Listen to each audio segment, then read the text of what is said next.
Ya, la materia que vamos a ver hoy y el lunes están hiladas. Vamos a ver un par de sistemas de expresión microbianos que son muy comunes y que nos van a permitir además repasar algunos de los conceptos que ya se han ido viendo a lo largo del curso, como clonamientos, plásmidos, ¿cierto? Y transcripción, etcétera, y a través de estos ejemplos aplicados, ¿no? Que vamos a ver hoy y el lunes. Hoy vamos a partir con un sistema de expresión que es el más sencillo, que es sistemas de expresiones bacterianos, particularmente en Escherichia coli, que es como el ratón de los microbiólogos, ¿no? El gran modelo de la gente que trabaja en biomedicina son los ratones. En microbiología, Escherichia coli es como el ratón. Es el modelo más estudiado donde se saben la mayor cantidad de cosas. Entonces es natural que haya sido uno de los primeros sistemas donde se empezaron a probar eh, sistemas de expresión heteróloga de proteínas. Entonces vamos a ver ahí generalidades sobre esto y varias cosas a ustedes ya les van a empezar a sonar. Van a ver que es una cosa bien integrativa en el fondo. Esto que les muestro ahora es una diapositiva que es súper genérica y vale para cualquier tipo de sistema de expresión, en lo que sea, en animales, en plantas, en microorganismos, en eucarionte, en procarionte. En general, en cualquier sistema de expresión génica, uno necesita que concurran al menos tres cosas para poder tener estos sistemas de expresión. Es decir, un sistema de expresión, lo que quiere decir con esto, no lo dije al principio, es que queremos expresar un gen para obtener una proteína en el fondo, ¿no? Para producir una proteína para algún tipo de interés. Lo que a uno se le viene a la mente inmediatamente es una aplicación biotecnológica. Por ejemplo, producir insulina, que después se puede aplicar, ¿cierto?, como proteína farmacéutica. Entonces, estos sistemas de expresión requieren tres cosas, que son elementales, ¿no? Primero requerimos un organismo, un huésped, no un hospedero. En el caso de lo que vamos a ver hoy, una bacteria, pero puede ser una planta, puede ser cualquier cosa. Se requieren plásmidos o vectores de expresión, para hablar en términos más generales. Hoy vamos a ver plásmidos, en los ejemplos que vamos a ver nosotros. ¿Qué quiere decir esto? Un plásmido que tenga promotor y terminador y un lugar donde yo pueda insertar un gen que es el que quiero expresar para producir una proteína. Y finalmente, lo que necesitamos es una metodología que nos permita introducir el material genético dentro del organismo y que se exprese. Y esto que en general parece como obvio, es muy complejo en algunos casos. Uno está en la universidad y le enseñan a transformar Escherichia coli. Y dice, ah, mira, se puede transformar. Sí, pero se puede transformar Escherichia coli. Otra cosa es querer transformar una planta leñosa, ¿no? Un pino. Eso es complicado. Y las tecnologías para eso son más complicadas de desarrollar. Entonces, no todos los organismos tienen estos tres conjunciones. En no todos los casos tenemos plásmido apropiado y en la mayoría de los organismos, sobre todo aquellos que no son modelos, los métodos de transformación genética son bastante complejos o no se han desarrollado incluso. Entonces esto vale para todo en general. Para el ejemplo que vamos a ver hoy nosotros, que es Escherichia coli, ahí tienen una fotografía que saqué de internet de Escherichia coli. Esto ya está desarrollado, ¿no? Entonces ya simplemente hay que aplicar. Ahí tienen ustedes fotitos de Escherichia coli en un book, ¿no? Y una bacteria, ¿cierto? Un procarionte. Y como tal, hay que tener ojo de que los procariontes tienen ventajas y desventajas. Sus ventajas son manipulación principalmente y conocimiento del sistema, pero sus desventajas las vamos a ver en detalle luego. Para producir proteínas son varias y las vamos a ir mencionando. Bueno, ¿qué ventajas tendría expresar, ¿no?, en Escherichia coli? La ventaja es que es muy conocido. Todos los sistemas genéticos de Escherichia coli hay montones desarrollados, hay un montón de plásmidos comerciales, no comerciales, uno puede fabricar sus propios plásmidos fácilmente en el laboratorio. Su genética es conocida, es uno de los primeros organismos que se secuenció el genoma, se sabe cuántos genes tiene, la gran mayoría de ellos ya se tiene una sospecha de para qué sirven, etc. Cepas también hay muchas, ¿cierto? Hay distintos tipos de Escherichia coli. La coli original enteropatogénica, ¿no? Un organismo patógeno. Pero las cepas que hoy se usan en los laboratorios están diseñadas y no producen ningún tipo de enfermedad, ¿cierto? Se le han quitado todos los genes infecciosos. Entonces hay mucha cepa disponible para trabajar con ello. Y además, como es una bacteria, ¿cierto?, crece muy rápido. Usted pone un cultivo de Escherichia coli en la noche y al día siguiente, en la mañana, eso está saturado, lleno de bacterias.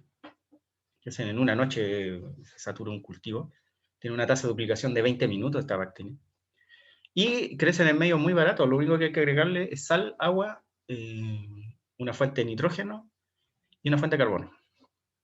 Y listo, y con eso crece el organismo. Entonces, esos sistemas, ¿no? Donde yo tengo un microorganismo que produce algo que me interesa y que lo produce en un medio líquido así de forma tan sencilla, es muy fácil de escalarlo. ¿Qué quiere decir eso, no? Que si yo después quiero llevarlo a una planta, por ejemplo, para producir una proteína de interés biotecnológico, eso es muy fácil de hacer luego en una planta en 100.000 litros, cosas por el estilo.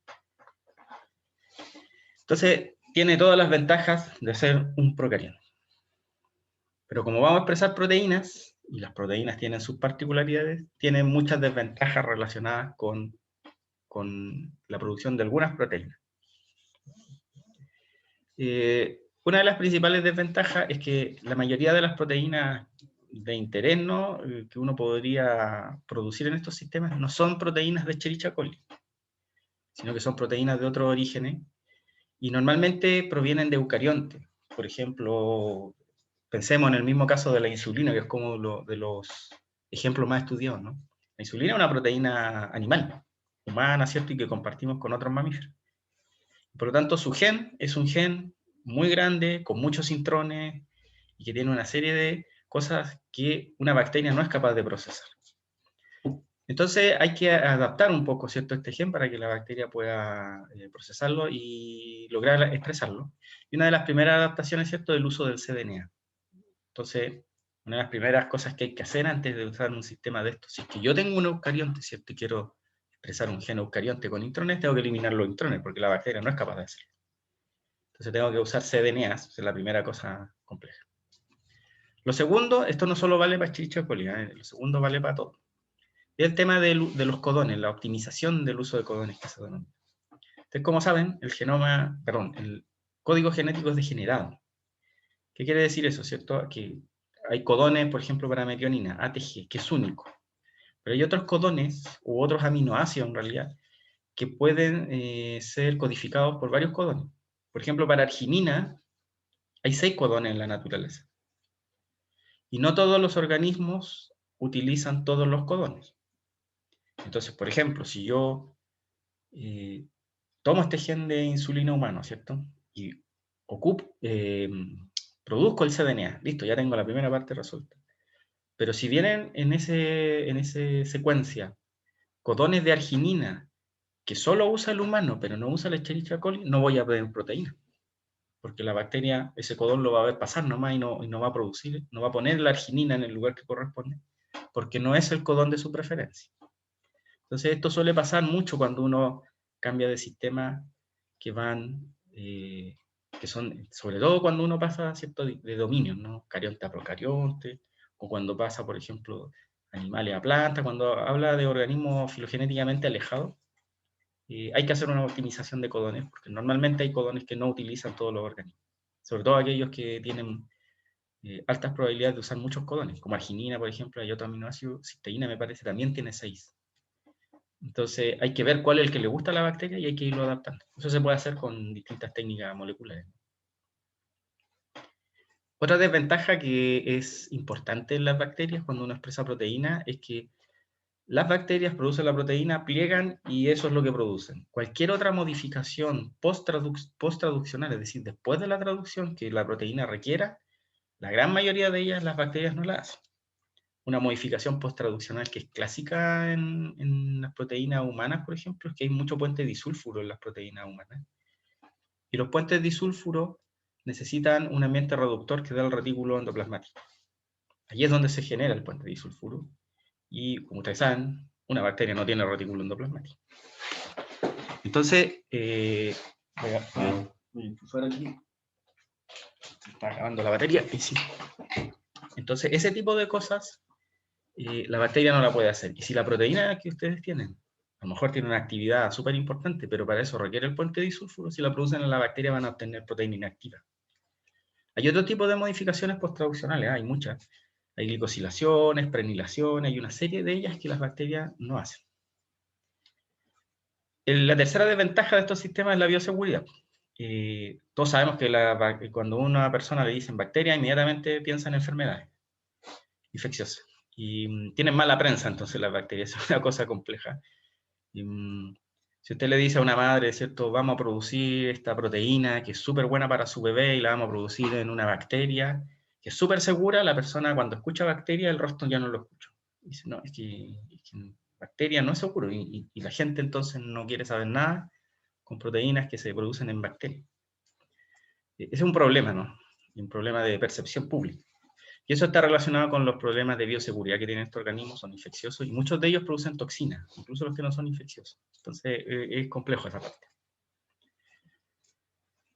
Otro problemón, que esto tiene que ver ya con un aspecto molecular de las proteínas, es la capacidad de plegamiento que tienen las bacterias.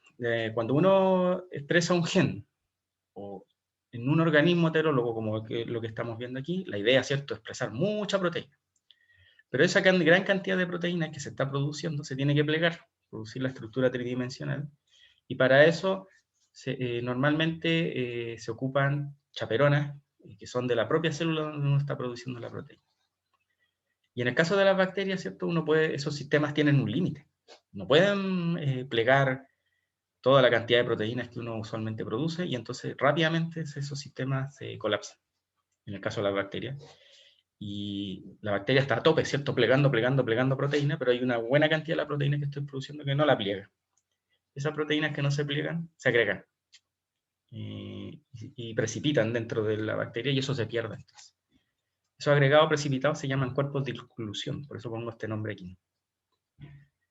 Y la última gran desventaja, que la comparten varias bacterias, no solo Escherichia coli, es que son muy malas secretoras de proteínas, y cuando uno produce proteínas recombinantes, la idea es que el sistema las mande al medio extracelular, porque es muchísimo más fácil purificarlas desde allí que tener que romper la bacteria y purificarla de todo el resto de proteínas que están dentro.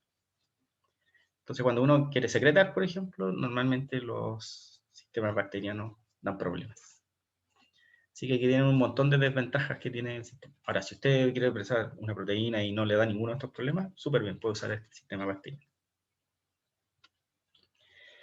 Algunas de estas cosas, este es a modo de información nomás, no tiene que ver con la materia que vamos a ver, pero algunas de estas cosas se están tratando de resolver por ingeniería genética. Por ejemplo, es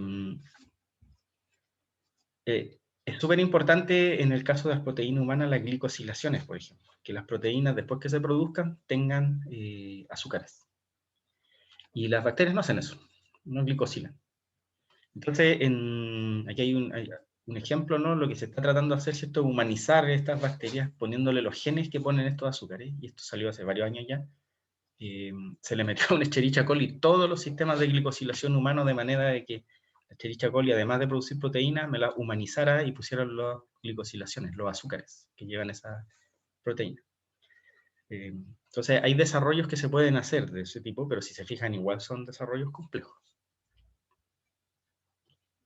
Ya, vamos a partir entonces contando ahora ya cómo se expresa esto, y aquí vamos a ver varias cosas que ya vimos anteriormente en clase, ¿no? El caso típico el gran ejemplo, ¿no?, de expresión de proteína heteróloga en bacterias es la producción de insulina. De hecho, la insulina antiguamente, ¿cierto?, se sacaba de los páncreas de animales, particularmente cerdos, y cuando se piensa entonces en trasladar esto a un sistema de expresión de proteínas, lo primero que se hace en coli, de hecho, se patenta, y las primeras empresas que empiezan a vender insulina recombinante lo hicieron en estos sistemas. ¿Qué es lo que se hace aquí, cierto? Se tiene un plásmido, el típico plásmido que hemos visto varias veces en clase.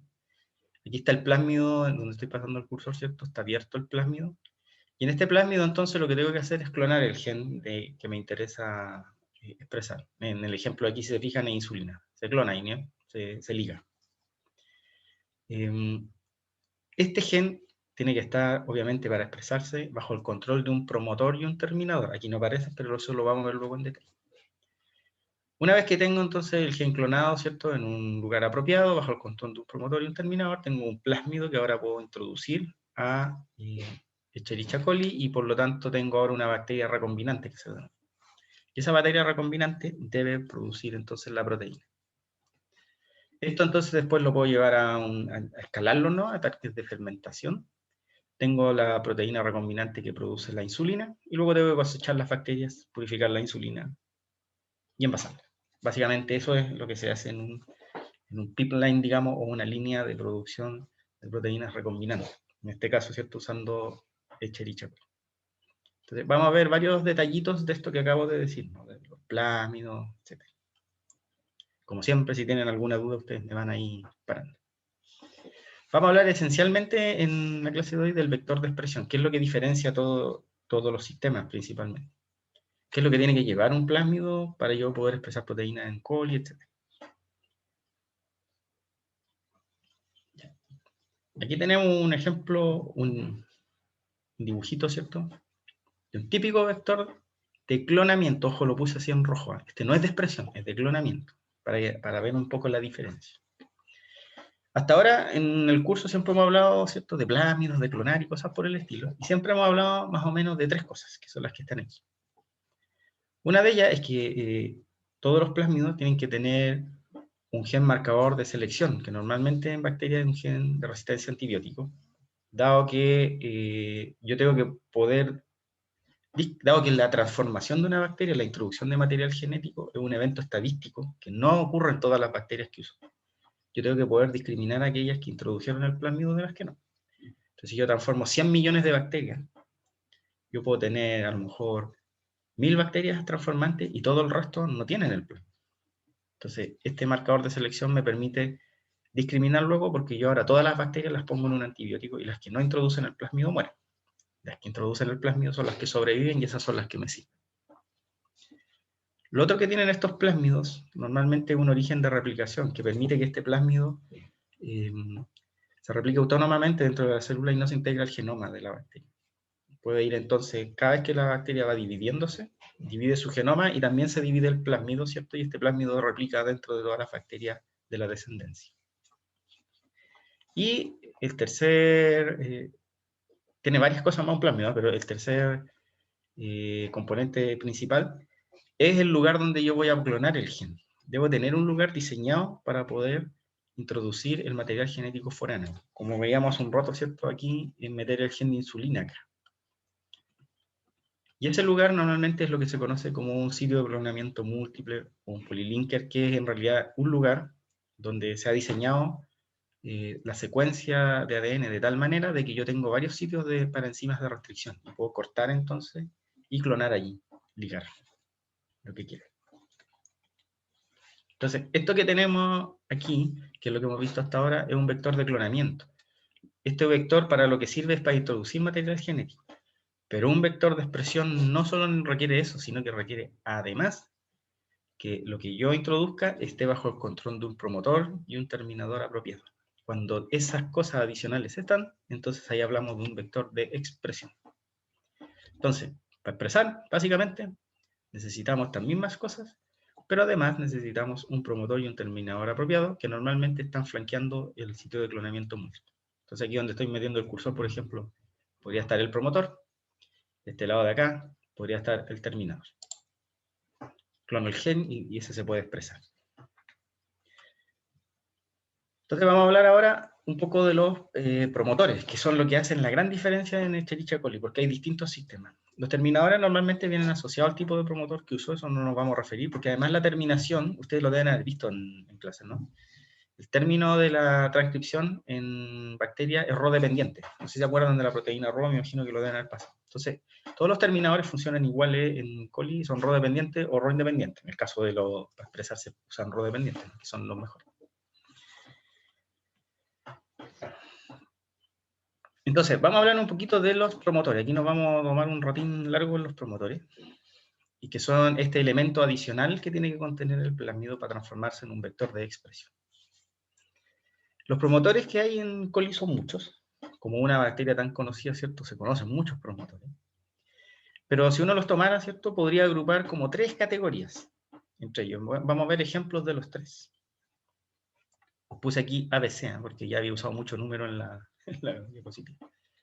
Entonces, ese promotor, la primera cosa que uno se le ocurre dice, bueno, un promotor propio de Escherichia coli, ¿no? Como lo más obvio, ¿no? Si necesito un plásmido para expresar una proteína en Escherichia coli, el promotor debiera ser de Escherichia coli. Es lo mejor para esto. Entonces, hay varios ejemplos de promotores propios de Escherichia coli que se usan para poder expresar proteínas en este organismo. Hay un segundo tipo de promotores y que tiene que ver con esta propiedad que tienen las bacterias, ¿no? De que son infectadas por fagos, y los fagos, una vez que entran, hacen lo que quieran dentro de la bacteria. Y una de las cosas que hacen los fagos es que tienen promotores que son reconocidos por la RNA polimerasa de la bacteria. La bacteria piensa que son promotores propios y transcribe genes del fago. Entonces uno también puede aprovechar promotores de los fagos que infectan a las bacterias como promotores de expresión. Entonces tenemos un promotor de genes propios de la bacteria y tenemos promotores de fagos que infectan a la bacteria. Y aquí puse una tercera categoría C, que un poco rebuscado, ustedes lo van a ver al final, que en realidad es como una mezcla de las dos anteriores, porque también se trata de promotores de fago, pero que no son reconocidos por la RNA polimerasa de coli, sino que son reconocidos por su propia RNA polimerasa del fago.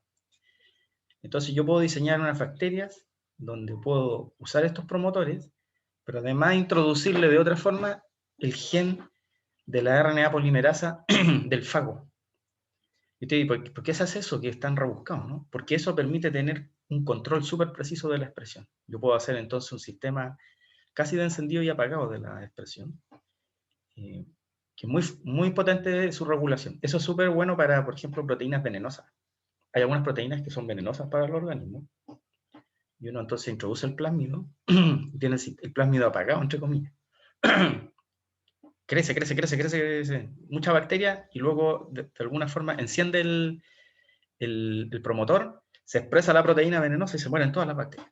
Pero ya en ese momento no importa porque usted ya tiene una enorme cantidad de bacterias. Entonces recoge los muertos en el fondo y purifica la bacteria. Eso no se puede hacer con los otros dos promotores porque como funcionan desde el principio, entonces la bacteria nunca logra un crecimiento apropiado. Son una música rara. Ya. Entonces nos vamos a detener luego varios momentos en el tema del promotor. Una cosa que solo la voy a nombrar acá, pero que ustedes debieran considerarla y deben conocerla de sus clases de expresión, es que el promotor no solo es importante, o sea, es importante para la expresión, pero para poder traducir luego, ¿cierto? El gen requiere otras cosas, y en el caso de los promotores bacterianos requiere la secuencia chain del GAN, que es la que se une, ¿cierto?, a la subunidad pequeña del ribosoma y permite... ¿cierto?, que se traduzca ahora en la RNA mensajera. Obviamente, todos estos sistemas tienen que llevar esa secuencia chain de Garno para después permitir que el RNA mensajero sea traducido a proteína, porque el producto final que me interesa es la proteína. Y bueno, un terminador apropiado que, como les comenté, funcionan todos iguales y funcionan tal cual como ustedes lo vieron en la clase de traducción, así que yo no lo voy a volver a repetir, simplemente ustedes van a la clase de traducción y dicen, promotor, como el de siempre. Así que yo me voy a centrar ahora en los promotores, que son el tema fundamental que diferencia estos sistemas. Esta diapositiva se ve complicada, pero la voy a explicar en detalle y ustedes van a ver que es algo relativamente sencillo. Me parece que hay alguien afuera todavía. No. Este que les muestro acá es un ejemplo de los más conocidos de promotores propios de Escherichia coli, es decir, de la propia bacteria, que se utilizan y se ponen en los plásmidos para poder expresar proteínas heterólogas dentro de estos organismos. Este promotor, los marco ahí inmediatamente, es lo que está marcado ahí en la cajita roja. Acá.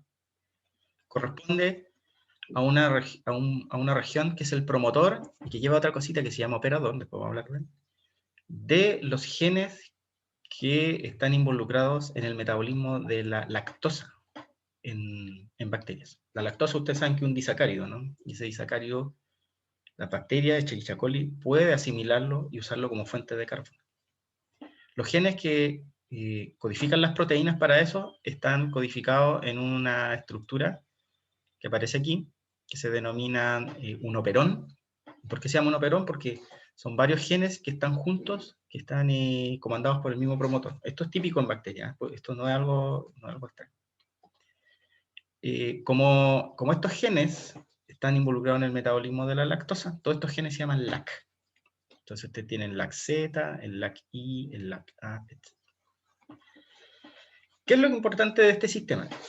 Estos sistemas funcionan cuando hay lactosa en el medio, ¿cierto? Cuando la bacteria encuentra lactosa y la puede aprovechar como fuente de carbono. Pero si no hay lactosa, producir estas proteínas es un gasto energético inútil para la bacteria, entonces la bacteria tiene un sistema de encendido y apagado de este promotor.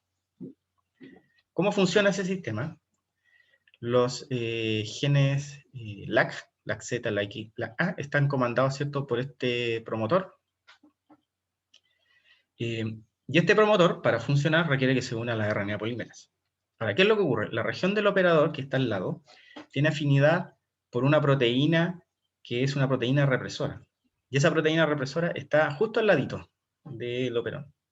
Entonces, esta proteína represora siempre se produce, siempre está comandada por su propio promotor. Entonces aquí tienen ustedes un promotor, la proteína represora, siempre se produce el RNA mensajero, siempre hay proteína, y esa proteína represora tiene la capacidad de unirse a este operador de acá, y entonces bloquea a la RNA polimerasa, y el sistema entonces está apagado. ¿Cómo se apaga? Por un bloqueo estructural, en el fondo. Hay una proteína en el lugar donde la RNA polimerasa necesita posicionarse para transcribir, y no la deja. Entonces, de esa manera el sistema se mantiene apagado, y no hay síntesis entonces de estas proteínas, generando un gasto energético inútil, ¿no? ¿Por qué? Porque no hay lactosa en el medio. ¿Qué es lo que pasa si la bacteria se encuentra con lactosa en el medio?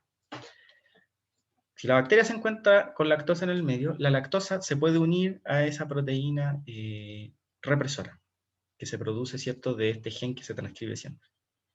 Entonces, la lactosa se une a la proteína represora, ahí donde estoy moviendo el cursor, ¿cierto?, aparece un puntito rojo que corresponde a la lactosa, y cuando se une a la proteína represora, le cambia la conformación a la proteína, y ahora la proteína ya no tiene la capacidad de unirse a la región del operador, lo deja libre, y cuando queda libre entonces la RNA polimerasa ahora sí puede hacer su trabajo y transcribir esto. Funcionan entonces y se transcriben los 3 genes del metabolismo de la galactosa. Entonces, ¿qué es lo importante de todo esto y que tiene que ver con lo que estamos viendo? Es que este promotor entonces se utiliza, aquí donde estoy moviendo la cajita, ¿cierto?, como un promotor de expresión en Escherichia coli. Ese promotor trae normalmente el promotor propiamente tal, este P, también viene el operador, entonces, lo cual permite a uno hacer un juego ahí de control, y normalmente trae un pedacito del primer gen, del LAC-Z, de manera de que entonces uno clona el producto en marco con esto, cuando se clona. Este plasmido que les muestro aquí, se llama PIGEM, es una familia de plasmidos, PIGEM, son varios. Es uno de los típicos clásicos que usa el promotor de LAC-Z, si se fijan en el primer gen, esta parte de la caja roja, el promotor de LAC-Z como promotor de expresión. Y ustedes ven que el promotor tiene básicamente las mismas cosas que yo les conté antes, ¿cierto? Un gen de resistencia a antibióticos, un origen de replicación para poder replicarse autónomamente, un polilinker, ahí están, ¿cierto?, todas las enzimas de restricción disponibles, y esta parte que corresponde al promotor LAC-Z. Falta el terminador que no está dibujado, pero bueno, no importa. Entonces yo puedo ahora utilizar este plásmido, poner un cDNA o un gen de interés y expresar una proteína en Escherichia coli. Ahora, aquí les quiero contar un truco, porque esto lo van a ver probablemente si crucemos los dedos, si es que volvemos a la presencialidad del otro año. Ustedes van a hacer el laboratorio molecular 2 y van a ver esto se hace en el laboratorio experimentalmente. Un problema de la lactosa y de varios otros sistemas inductores es que se los come la bacteria, ¿cierto? Entonces yo agrego lactosa y la bacteria se come la lactosa, y en el momento que se lo come el sistema deja de operar ya, porque ya no hay lactosa y otra vez se replica. Entonces, para evitar eso, ¿cierto?, de que el organismo se coma al inductor de la expresión, lo que se hace es utilizar moléculas análogas, moléculas sintéticas, que se parecen, ¿cierto? Entonces aquí al lado ustedes tienen una molécula que se parece a la lactosa, no es lactosa, se parece. Y esta molécula se denomina IPTG, si se fijan, tiene aquí una galactosa, que es una parte de la lactosa, y para allá tiene otra cosa. Y está unido además con en vez de oxígeno, con un azufre, y por lo tanto hace inviable que la bacteria pueda hidrolizar este enlace. Entonces, como no se lo puede comer, esto siempre está en el medio, y siempre entonces se está induciendo a la proteína. Entonces se usan esos trucos, ¿cierto?, de reemplazar un sustrato que se consume por uno que no se consume. Este ejemplo de la Laxeta es uno de los tantos promotores que se pueden usar para expresar proteína en Escherichia coli y que son promotores propios de la bacteria. Hay varios más, aquí abajo les dejo un par de ejemplos, si ustedes quieren mirarlo después por su cuenta, le pueden echar una mirada, pero funcionan más o menos bajo la misma lógica, son promotores de genes que se inducen con alguna sustancia, por ejemplo el promotor de arabinosa, ¿cierto? Se induce con ese azúcar, con arabinosa, o el promotor de triptofano, ¿cierto?, que es un aminoácido. Se pueden obtener muchos más ejemplos de promotores propios de Escherichia coli, que yo los incorporo en los plásmidos y me sirven para expresar proteína en coli. ¿Duda hasta aquí? Porque pasamos al segundo ejemplo. Si tienen alguna duda, para pasar al promotor de un fago ahora. Es más sencillo eso. Y no, seguimos más. El segundo ejemplo de promotores que se pueden usar para expresar proteínas en Escherichia coli son promotores de fagos que son reconocidos por la Escherichia coli, por su propia RNA polimerasa. Ustedes conocen ya el fago lambda, ¿cierto? Han visto varias cosas del fago lambda. El fago lambda infecta Escherichia coli y cuando la infecta puede tener 2 ciclos de vida. Todo eso va a depender de distintas condiciones. Lo importante es que uno de esos ciclos de vida, que se denomina la vía lítica, ¿no?, implica que el fago produce otras partículas virales y revienta la bacteria, ¿no? Y se producen todos los fagos que siguen infectando más bacterias. Para eso se requiere que el fago replique muy rápidamente, se produzcan rápidamente las proteínas virales y se ensamblen los fagos para liberarlas. Entonces, ahí hay varios promotores involucrados, ¿cierto? Tanto para producción de distintas proteínas. Y hay 2 promotores que se han visto de estos fagos que son muy fuertes, que son los promotores de los genes tempranos, que se llaman PL y PR en el fago lambda, que pueden ser reconocidos por la RNA polimerasa de Escherichia coli. Entonces yo puedo tomar esos promotores de fago, fíjense que ya no es un promotor propio del genoma de la bacteria, sino que es un promotor del fago, y también lo puedo utilizar de manera análoga, como en el caso anterior, como un promotor para expresar proteína en coli. Y aquí les muestro un ejemplo de un plásmido que utiliza este sistema. Se fijan, trae las mismas cosas que hemos visto siempre. Marcador de resistencia a un antibiótico, ampicilina, que está acá. El origen de replicación. Un sitio de clonamiento múltiple con varias enzimas para que yo pueda elegir dónde ponerlo, ¿cierto? Y el promotor que trae, entonces, en este caso, varía. Ya no es la Laxeta que vimos recién, ni ningún otro de la bacteria, sino que es un promotor obtenido de un fago. Hay otros promotores de fago, ¿eh? Este también es un ejemplo de ello. Este ejemplo no lo voy a profundizar porque en realidad es más o menos parecido al anterior, ¿no? Lo único que varía es de dónde obtengo el promotor. Me voy a centrar entonces, para terminar, luego pasar a otras cositas, en el ejemplo de un promotor de un fago que no es reconocido por Escherichia coli, el promotor. Entonces se requiere la RNA polimerasa ahora del fago, que también esté dentro de la Escherichia. Yo les comenté que estos sistemas son un poco más complejos, son bastante más rebuscados, si uno lo quiere ver incluso de esa forma, pero la razón de ello es que es para producir proteínas que requieren controles precisos de expresión. Y yo les comenté el ejemplo antes de proteínas que son tóxicas, que son venenosas. Estos sistemas entonces permiten asegurarse que hayan apagados y encendidos de la expresión muy precisos. Entonces quiero solamente que se produzca esta proteína durante 1 hora y luego que ya no se produzca, o quiero que se produzca a partir de los 15 días las 15 horas de crecimiento, no antes, etc. Yo puedo ahí regular. Estos sistemas, ¿cuál es la mayor complejidad que tienen? Es que requieren una RNA polimerasa, que es la del fago, que la bacteria no tiene. Entonces, en algún lugar hay que ponerle eso. Y esto puede venir entonces en el mismo plásmido diseñado, o en algunos casos de sistemas comerciales, porque también esto se vende, ¿no? Y está incorporado en el genoma de la bacteria. Hay cepas de bacterias modificadas genéticamente a las que se le ha introducido el gen de la RNA polimerasa del fago. Y uno puede entonces comprar esas cepas, ¿cierto?, y utilizarlas para estas cosas. Hay varios vectores que son muy comunes en expresión en bacterias que utilizan esto. El más conocido es una familia de vectores que se llaman PET, que son comerciales, de in vitro ya, que funcionan con estos sistemas. Ya, la figura que tengo aquí no es la mejor del mundo, pero es la que tenía el mayor nivel de detalle. Casi todas las figuras que andan por ahí en internet hay cosas que no le explican. Uno ve y dice, pero ¿cómo pasa esto? Esta sí tenía un nivel de detalle apropiado, como para que vean la película completa. Espérenme un segundo. Ya, como les comentaba, esta figurita tiene completo todos los elementos que tienen estos sistemas más complejos. Está un poco enredado, así que yo se los voy a comentar aquí paso a paso. Aquí arriba, donde estoy moviendo el cursor, por aquí, por aquí, por aquí, por aquí, por aquí, muestran un esquema de una región del genoma de la bacteria donde está introducido la RNA polimerasa del fagotecido. Les comenté entonces que esto podía venir o en el mismo plásmido o podía ya estar previamente introducido en el genoma de la bacteria, y en este ejemplo está introducido previamente, ¿no? Se hizo una manipulación genética y se introdujo el gen de la RNA polimerasa del fago. Por ahí también anda el de la propia bacteria, pero este es el del fago. Entonces, este gen está apagado, no funciona, y no funciona básicamente porque este sistema está combinado con el de LAC-Z que vimos recién. Si se fijan, aquí está la RNA polimerasa de la bacteria, de la Escherichia coli. Esta RNA polimerasa debiera ser capaz de transcribir a la otra RNA polimerasa, pero no puede porque aquí tenemos el sistema de represión de LAC-Z.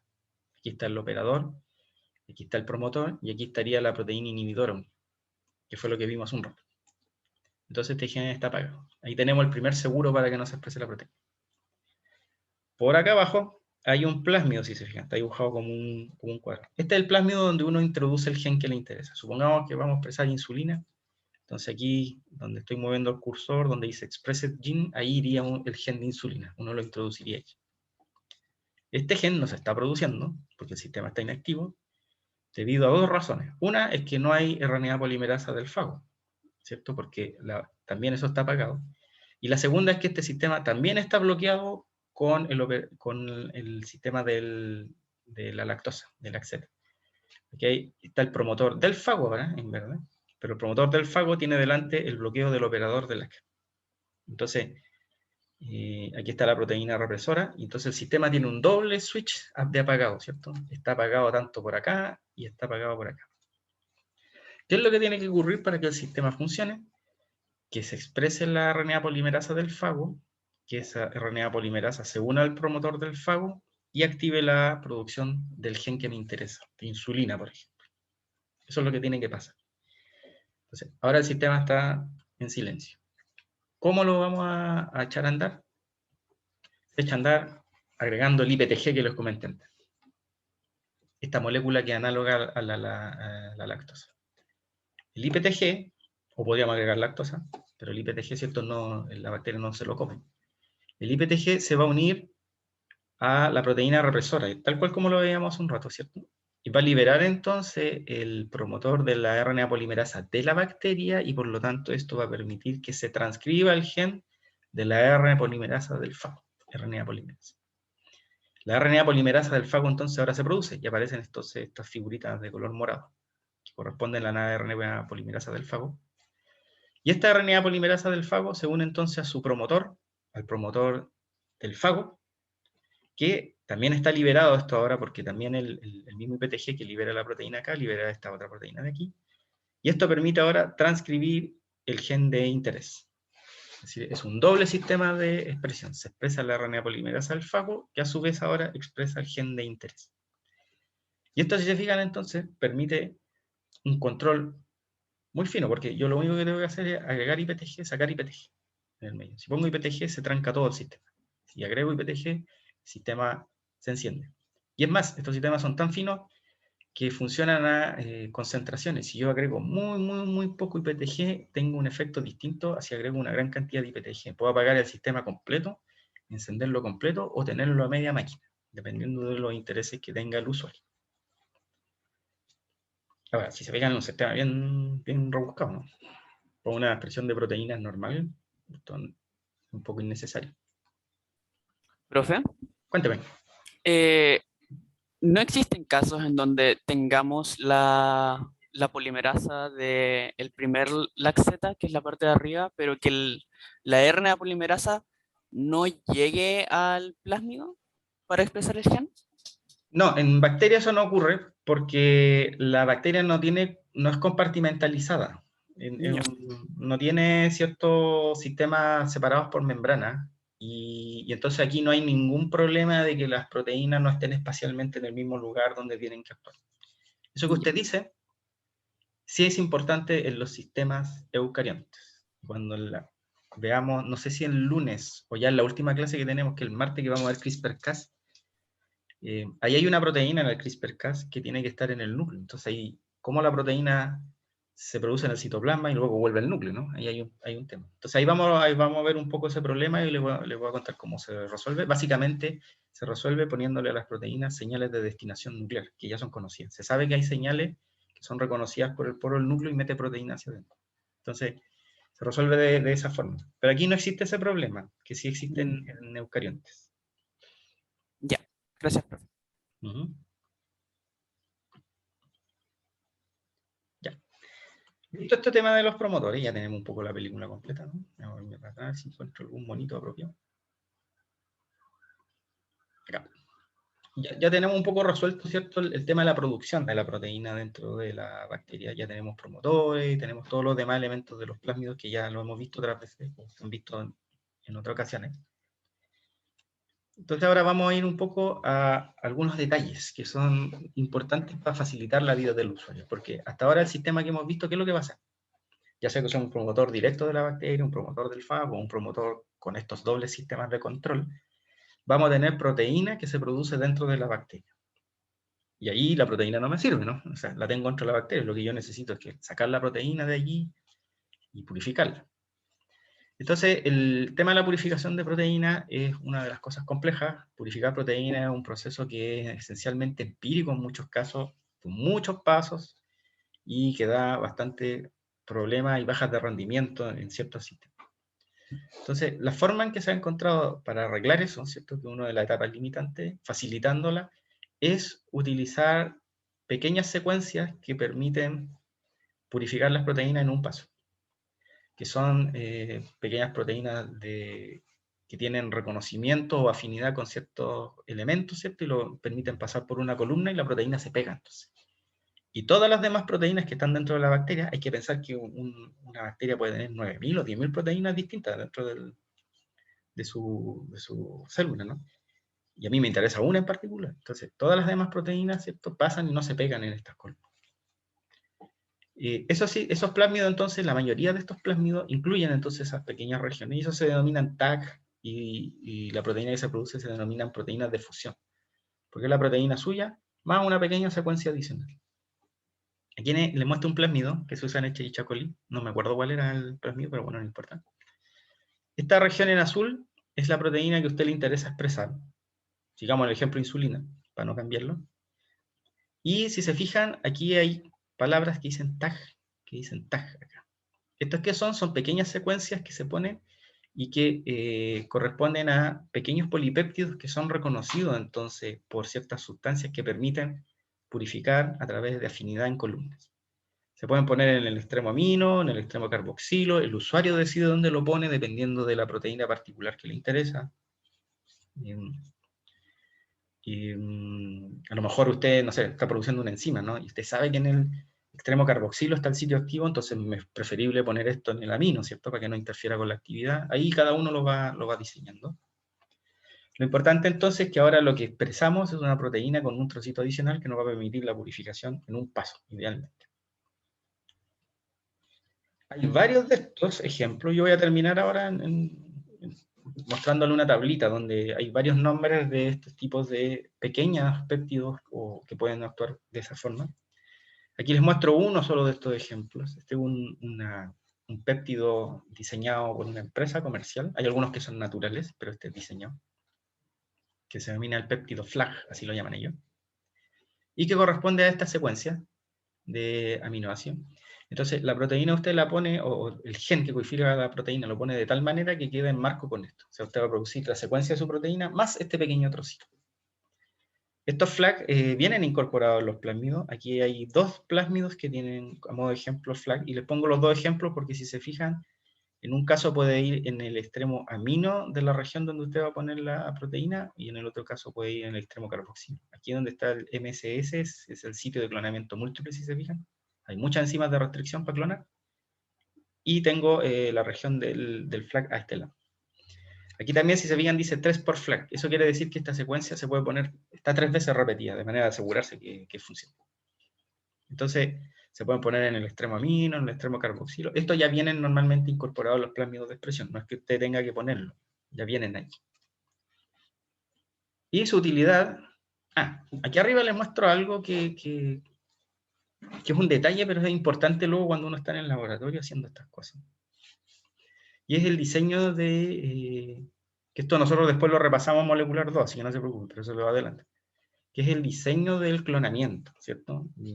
Aquí hay varios sitios de restricción, GIN3, ECOR1, etc. Bueno, ¿cuál elijo para clonar? Y lo que normalmente uno hace es ver cómo quedaría encajada la secuencia de ADN para ver si soy capaz de producir una proteína de fusión. Porque ustedes recuerdan que los RNAs mensajeros tienen marcos de lectura, ¿no? Entonces, no da lo mismo si es que yo empiezo a leer en un determinado lugar y luego la secuencia cambia y me faltó un nucleótido porque la proteína que se lee es completamente distinta. Entonces, aquí les muestro nomás a modo de ejemplo que estos sistemas vienen con mapas detallados, ¿no?, de la secuencia. Entonces, fíjense, aquí está el flag, la colita, la secuencia que codifica el flag, y ahí está la secuencia del flag si se fijan. AS, tirosina, lisina, aspartic, etcétera, etcétera. Yo para clonar entonces mi proteína, y si quiero poner el flag en el extremo amino, como en este caso, tengo que clonarlo de tal manera que mi proteína siga esta secuencia de codones. No lo puedo mover 1 o 2 codones, tengo que encajarlo de tal manera que quede bien aquí. Entonces allí yo puedo elegir la enzima de restricción. Fíjense que hay enzimas de restricción que, entre comillas, destruyen el codón, y hay otra enzima de restricción que mantienen la secuencia codogénica, ¿cierto? No pasan por entre medio de un triplete. Y dependiendo entonces de lo que yo tenga en mi secuencia para clonar, tengo que ver si me conviene elegir esto, me conviene elegir esto, me conviene elegir el de acá, por ejemplo, etc. Pero eso ya lo tiene que hacer el usuario. Y en molecular nosotros, en el otro curso, en técnica de biología molecular, hacemos ejercicios de esto, normalmente, para clonar, ¿cierto? Esta parte les cuesta después, pero por eso se lo adelanto. Ya. Supongamos que se clonó bien, ¿cierto? Por ahora vamos a verlo en términos generales, de que se clona bien. ¿Qué es lo que va a ocurrir entonces?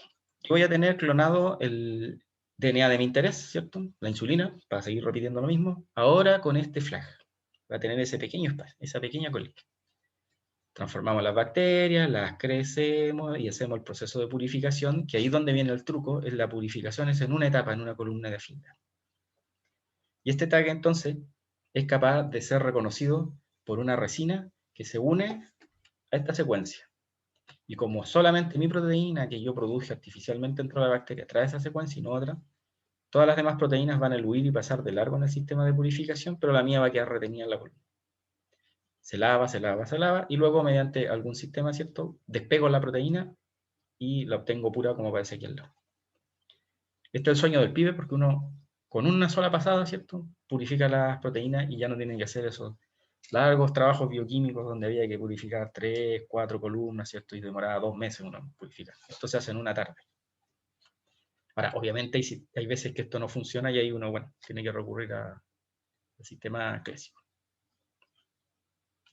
Ya, voy a terminar nomás contándole un poquito sobre distintos tipos de sistemas, tipo tag como ese que vimos que funcionan. Ahí está el flag que yo les comenté. Este flag es reconocido, no lo dije. La resina lo que trae es un anticuerpo, antiflag. Entonces, aquí adentro vienen anticuerpos que reconocen a esta secuencia. Y entonces esos anticuerpos, ahí está el anticuerpo, ¿cierto?, pegado en la resina, cuando pasa la proteína, ¡pum!, la retienen. En cambio las otras proteínas pasan de largo. Aquí está entonces, pero hay un montón, si se fijan, de tipos de fusión que yo puedo usar. Algunas son naturales, otras son sintéticas. Y les subrayo aquí a 5 de ellas, que son las más comunes que se usan. Hay algunas de ellas que son muy grandes, ¿cierto? La gente no las prefiere, y otras que son pequeñitas, que son mejores, ¿cierto? Si me preguntan de todas ellas, yo creo que la más utilizada es la cola de poliestidina que está acá. Eso corresponde a una secuencia histidina, histidina, histidina, histidina, histidina. Son 6 histidinas como mínimo que se pegan. Y esas histidinas son capaces de formar interacciones con níquel y con otros metales, pero principalmente con níquel. Entonces, en ese caso, la columna lo que trae es níquel unido a una resina. Te pasa la proteína entonces, y nuevamente el níquel, ¿cierto?, va a formar estas interacciones con esa cola de polihistidina y la va a retener. Y todas las demás proteínas pasan de largo y se lavan. También hay otras que son, por ejemplo, regiones que son capaces de unirse a la celulosa y por lo tanto en la columna hay celulosa. Uno la retiene de esa forma. Glutatión transferasa también se usa mucho. O proteínas con capacidad de unirse a maltosa y la columna entonces lo que tiene es almidón, amilosa básicamente. Entonces, se fijan en un sistema que es afín con el otro y lo retiene. Entonces, una cosa es retenerlo, se lava, se lava, se lava, y ahora, ¿cómo lo despego de ahí? Y la forma de despegarlo, ¿cierto?, es que cada uno de estos sistemas tiene algún tipo de eluente, es decir, yo preparo una solución con algo que es soluble, que va a ir reemplazando, entonces, y va a ir eliminando, haciendo que la proteína pegada originalmente ahora se pueda recuperar. Y por ejemplo, en el caso del FLAG, lo que se hace es agregar EDTA, porque el EDTA se sabe que quela metales, y al quelar metales, la afinidad de los anticuerpos disminuye y puede soltar la proteína. En el caso del níquel, ahí dice inmovilizado, está mal escrito, inmovilizado. En el caso del níquel, lo que se hace es agregar imidazol. ¿Por qué? Porque como ustedes sabrán del curso de Bioquímica 1, la histidina tiene un grupo imidazol, ¿no? Entonces, el imidazol ahora se pega al níquel y va soltándome la proteína. La proteína se va reemplazando por este imidazol y así la voy recuperando. Entonces, todos estos sistemas funcionan así, con una región que tiene afinidad por algún tipo de estructura que está en la columna y luego algún tipo de solución que yo paso para poder recuperar la proteína que me interesa una vez que ya he hecho todos los lavados. Entonces, aquí tienen en esta tablita, digamos, varios ejemplos de ello.